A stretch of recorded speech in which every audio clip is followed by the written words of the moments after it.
producers and/or the persons appearing on the program, and do not necessarily reflect the views and opinions of FRC Media, Bristol Community College, or the City of Fall River.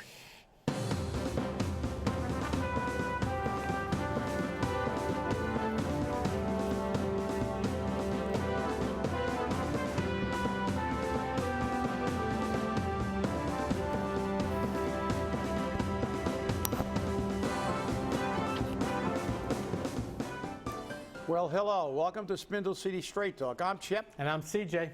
And it is hump day in the Riv after a council meeting, huh?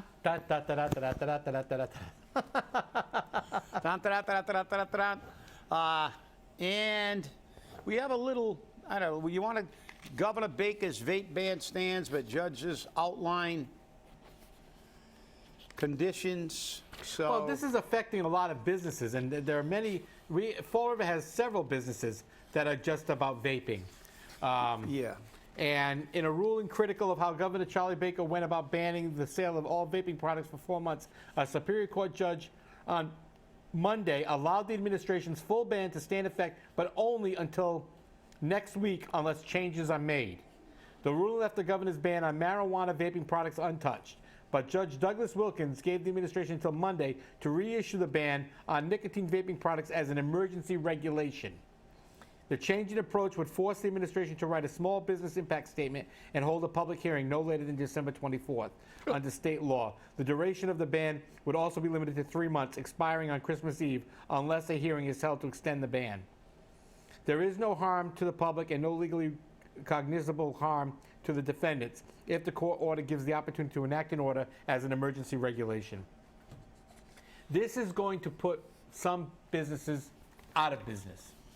Yeah. Well, Fall River has a disproportionately high percentage of smokers and vapors. Right. Because that is normally what happens in cities with lower socioeconomic levels. Even though with all the programs to cease smoking and using nicotine products because of the damage they do health-wise and the long-range implications. But as you said, it has a tremendous effect in businesses, and we do have a lot of businesses.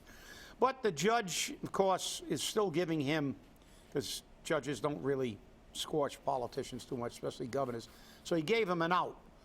And we'll see what happens. It's going to be interesting because, again, it is. I've never heard of a Republican governor trying to shut down an industry or a business. That's almost unheard of. Well, you know Charlie. That's why Charlie is not really... He's a rhino. He's a rhino. Yeah, he's Republican a rhino. in name only. Exactly. That's right. Like some of our Democrats are Dinos. That's right. Democrats in name only. Yeah, right. From the Flintstones. Exactly. And but that's why, well, Raimondo was voted the least popular governor in the United States. And Baker's the most popular. Baker got the most popular. And of course, Baker's ties, what did he do before? Healthcare. Healthcare. So, and it's funny because yesterday he just had a meeting about the high cost of healthcare in Massachusetts. So it was very interesting that he would be testifying at that meeting. Right on the heels of South Coast trying to gouge more money out of the industry. So isn't that nice? And I know that you had a little tete-a-tete about this negotiation, which, as I am still chafing at the bit that, number one, Alan Sylvia, the state rep, decided to weigh in and be inaccurate. Nobody should interfere with collective bargaining. It was a negotiation. They were negotiating, and you know, we could have got into the specifics of the negotiations, which we were aware of, but it's not our place. I told them it's a negotiation. Yeah. Ultimately, we knew, anybody with any negotiating experience knew that Charlton was going to hold out until in the process by sending them letters and using them as bargaining chips, which is totally out of bounds. And interestingly enough, you know, as you said, Alan Sylvia came out with a letter to the editor, which was totally inaccurate. Yeah. Totally inaccurate. And I believe you called him out on that on the phone. You ripped him a new one. Yeah. Well, I did, because I told him that, look, number one, it's inaccurate, and you shouldn't be exacerbating the issue by bringing it to light. And he did tell me, and I'll say that he did it because he was concerned about his constituency. But, you know, that's where he and I have different ideas of how you are concerned with your constituency. Especially during a negotiation, with my experience, I would make sure I educated myself on the entire picture, not just the tree that South Coast showed me before I stuck in an editorial. If you remember many years ago, then Senator Joe Menard stuck her nose in firefighter negotiations, and she had to issue a public apology after that, because nobody belongs in those things. It's between, and it's negotiations, and everybody knows that in negotiations, they're going to ask for a lot more than they'll settle for, and the other side will offer far less than they're willing to actually settle for. Exactly. And that's why people should not be used as bargaining chips, and that's one of the saving graces that I always thought, that I was in public sector bargaining, because negotiating in the newspapers and in public is prohibited. Correct. In public sector bargaining. Correct. So you can't be using the people as a bargaining chip, and they upset a lot of people. And there are still people who are very upset because, oh, I don't know if my doctor's going to take Blue Cross. Your doctor's going to take Blue Cross, otherwise he can't put gas in his yacht. Exactly. Don't worry about Well, it. interestingly enough, because we're in an election cycle. Yep. A candidate, a write-in candidate, so we know who that is, Kathy Ann Viveris, came out and put a little blurb about this whole situation after it was resolved, still making out that it wasn't resolved.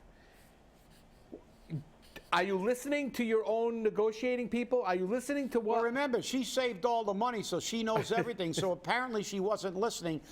I actually knew that was settled because we had a meeting with the negotiators from Blue Cross. It was the IAC, the PEC, and HR, and we voiced our displeasure about both sides going public. Of course, Blue Cross said they had to because South Coast took the first public shot, and they couldn't allow them to send out misinformation. But we said we are extremely upset. We have a lot of people who are extremely upset. And we told them we wanted updates of the negotiations. And I was informed the day they settled. Yeah. They called me and said, we're going in. We had a very good meeting yesterday. We think we're going to settle today. We'll call you later if this is settled. And I actually got a call in the evening on my way back from Boston that they had settled. So, and then I called some of the other people on the committee to ensure that they had gotten the message, that they hadn't gotten to them yet. So everybody was in the loop except somebody who's normally not in the loop but takes credit for everything. And while we're on Kathy Ann, well, let me finish with that. I corrected her statement. Good. I made it very clear, and I said, look, South Coast was asking for 30% increase in reimbursement.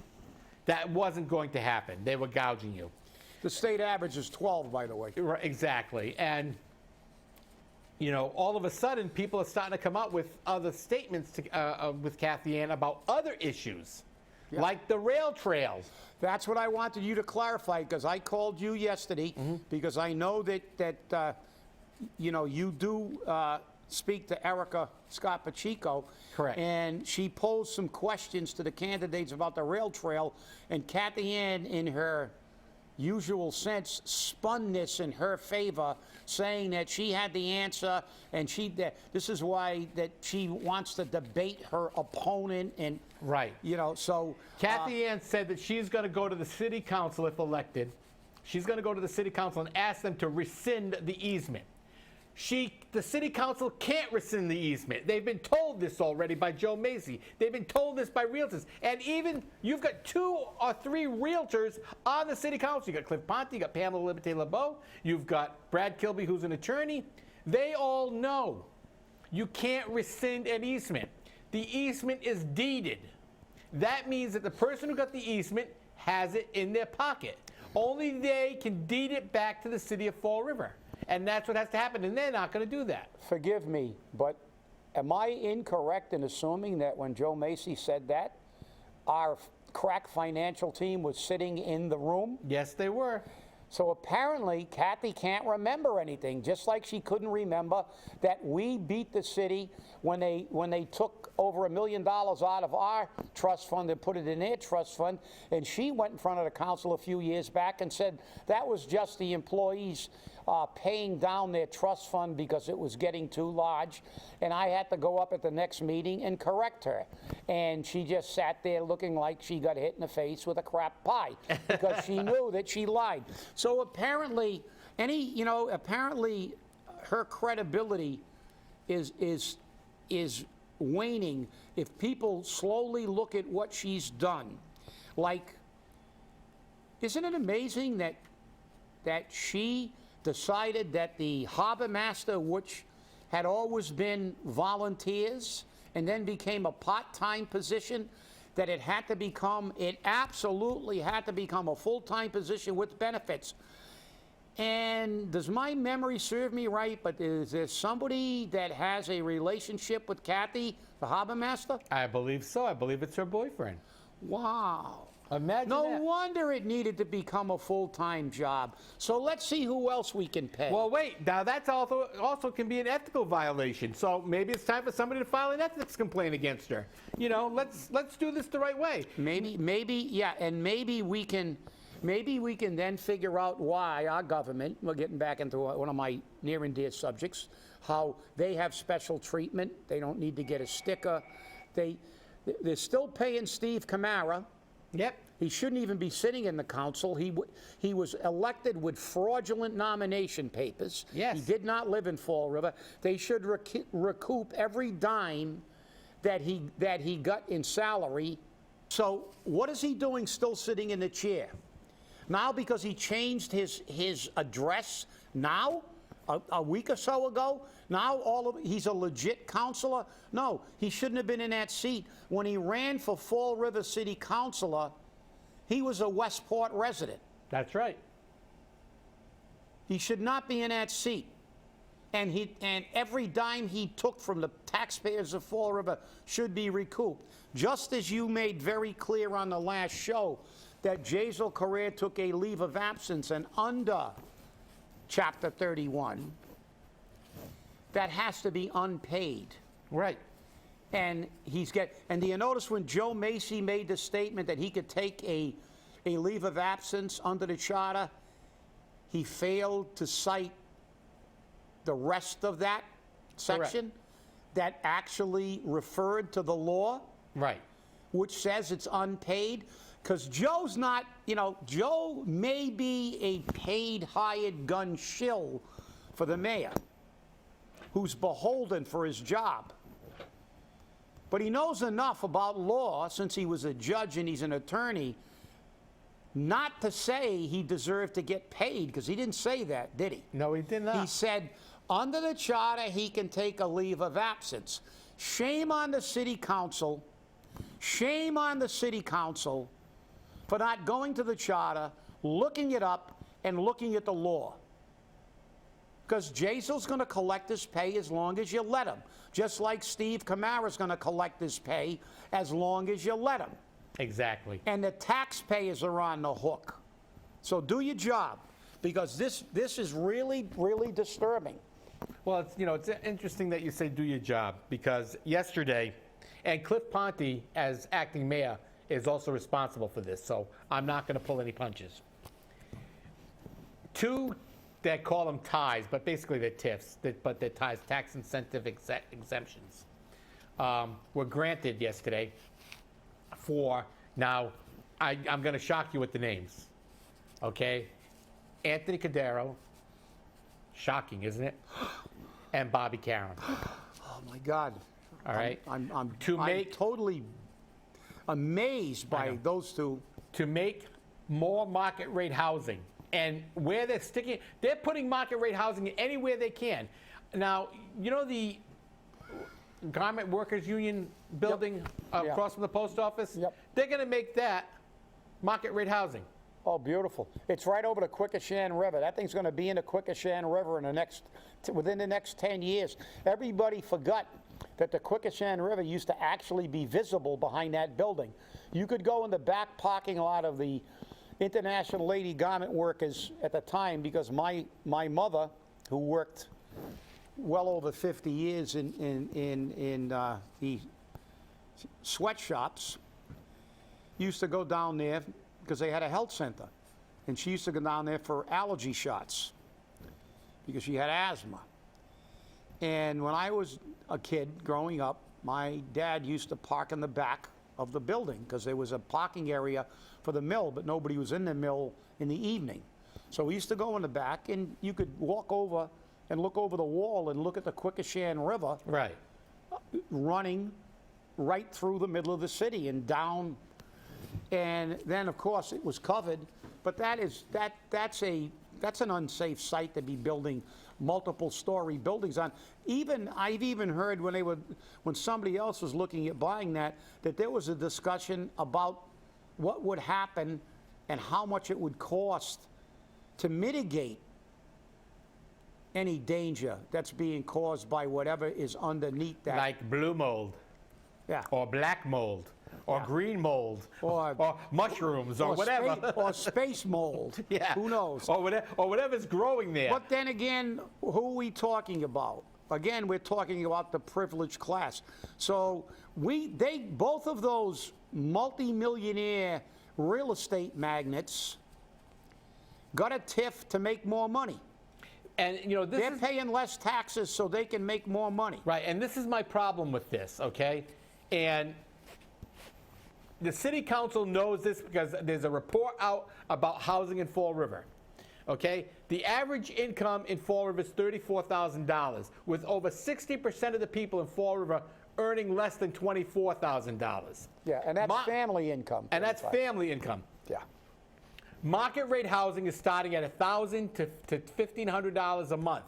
Who can afford that in Fall River? Oh, well, it's to bring people from out of Fall River to bring them here.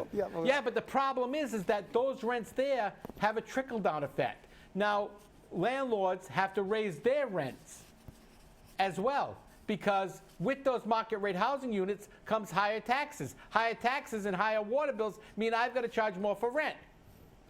And it's also making fewer and fewer apartments available to people who can't afford them. I'm not a big supporter of more public housing, but I am a supporter of affordable housing.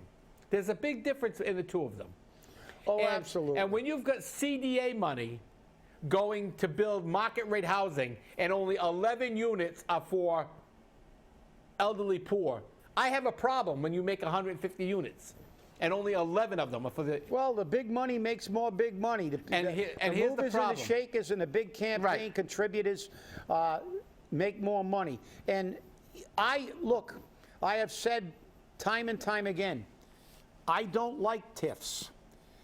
And if you're going to give a TIF, it should be back-end loaded. That's right. Let them pay their taxes up front. Let them prove over the course of a space of years that they're committed here and they're actually fulfilling the promises they made about filling these units. And then begin to give them a break. Even then. And I totally disagree with TIFs given to any real estate developer. You're going to make money off that real estate. That's your investment. Make your money. You're going to say, well, we're investing in the city. No, you're not. You're investing in yourself. That's right. Because it's a no, you don't even have to pay taxes on this thing. If you're going to say we're going to bring in a couple of big industries, even then, back-end load it. But something that's going to employ a ton of people, you're going to employ, and you're not going to tell me they're going to use union labor to build those buildings. Of course They're going to get some lowball contractor that's going to bring in people from Texas and New Hampshire, non-union employees, so the trade unions won't get work.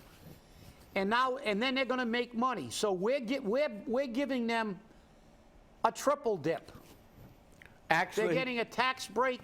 They're going to make money, and they're going to and then they're going to walk away and save even more money on the contracting. And they get tax breaks from the state. That's right. They get tax credits that they can sell for cash. And this is the problem, because you have our state legislature our state representatives, our state senators, creating laws which allow the creation of market rate housing, which disproportionately makes the disadvantaged, or the working poor, as I like to call them, more difficult to be alive, to have a place to live. And it will increase homelessness in Fall River. So you want to bring all these people from out of town. And believe me, come on, CJ. I mean, do you realize that if the city council believes this, they have to get a urine test? Well, because who the hell is coming to Fall River? Number one in crime, drug issues. They're trying to expand and exacerbate our drug problems because nobody will share that wealth. They can share the lottery. They can share all the good things in the state. We have, and let's all share. Newton can get a disproportionate cut of the lottery proceeds, but Newton doesn't have to give out TIFs. Newton doesn't have to reduce their business tax rate because they're at the 175. Why? Because it's a community with money. But in this community, they're giving people TIFs who got money at the expense of the people with no money, because the people with no money, and nobody's going to come here. Do you think that we're going to have a giant influx of people just because you built an apartment? And what did they have with the other one? They got junkies in front of the elevators.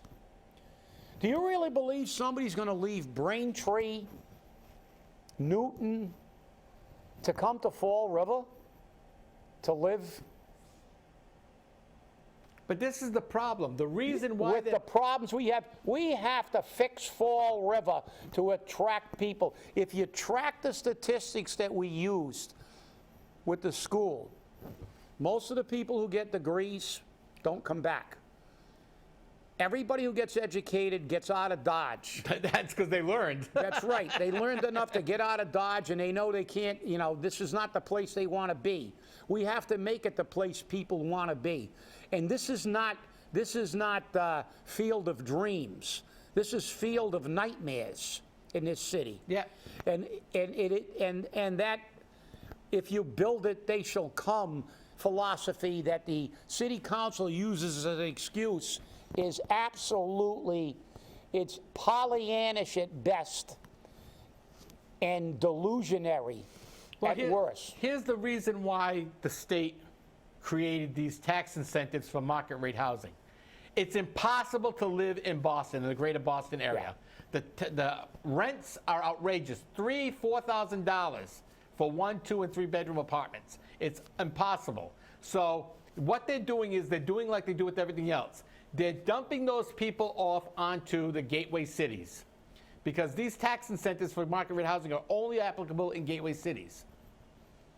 The gateway cities make these market rate housing, and they do fill up. I mean, the senior center, the senior housing project apartments, market rate housing that opened on Alden Street, filled up. It's filled. It's filled up. And they had, this is how bad the housing issue is for seniors. They had 600 people at a lottery for 11 slots. 600 people. That is absolutely tragic. And look, let's look at this objectively. Let's not look at it from the rose-colored glasses that they stick on when they walk into the council chamber to give all the rich people more breaks and more money to put in their pocket. Like, it was just a mistake. Kathy couldn't figure out she's paying half of it for a tax rate. Just a coincidence that we needed a full-time job when her boyfriend was the harbor master. Just a coincidence that Steve Camara's still sitting in his chair, or 2 chairs. That while he was in there fraudulently, that Jazel is getting a paycheck in direct conflict with the state statute. All these things are politicians taking care of themselves and not having the courage to make the call. Pull the trigger. Do what the city does. Take me to court. Do something about this. This is outrageous. Let's look objectively at what happens when communities who have what we have in Fall River, which is a tremendous disparity, rich and poor. Let's look at what happened with market rate housing in San Francisco. You got half the population living on a street. Austin, Texas. Bodies strewn all over the streets, sleeping, tents on the sidewalks. In downtown Austin, the capital of the state of Texas. Homelessness becoming a problem everywhere. Why? Simple. You've priced the ability for poor people to have a home. But it's not just So poor you people. approve TIFs for these people to exacerbate the problem. As you said, it doesn't live in a vacuum. Market rate housing does not live in a vacuum. It has an impact on other rents, and it causes more people to lose their homes. And that sucks, okay? And like I said, it's creating an unnecessary burden on people. And as you mentioned, you got San Francisco, you've got Austin, Texas. These are big cities, but guess what? It's happening in Fall River, it's happening in New Bedford, it's happening in Cambridge, it's happening in Boston, okay? Yeah. This is why they're trying to shift that down here. Let's move them out there. And the problem is that's why they're trying to get the train down here right away. Do you know that the train ride, the commuter rail from Worcester to Boston isn't even worth it? It's not worth it. Price-wise, it's priced out. It's like $41 and change, okay, to take the train from Worcester to Boston, and I think that's a round-trip ticket. 40-some-odd dollars and You change. can almost rent a plane. Yeah. But look, let's face it. You have a situation here where the rich, again, does it affect them like politicians? No. What's the first thing Nancy Pelosi did when the homeless began to encroach on her domain? What did she do? She put up fences. Call the police. That's right. Put up a fence, call the police. Get those people away from my property. Try to encroach on the Kennedy compound down the Cape. You won't even get there. Yeah, you won't even get close. See if you can get near one of these rich people live in areas where if you even look like you're homeless, they'll be shaking you down in about 3 seconds. You will not camp out on their lawn, I can guarantee it. So as we've said about politicians, the reason that they don't fix health care is because they've got great health care.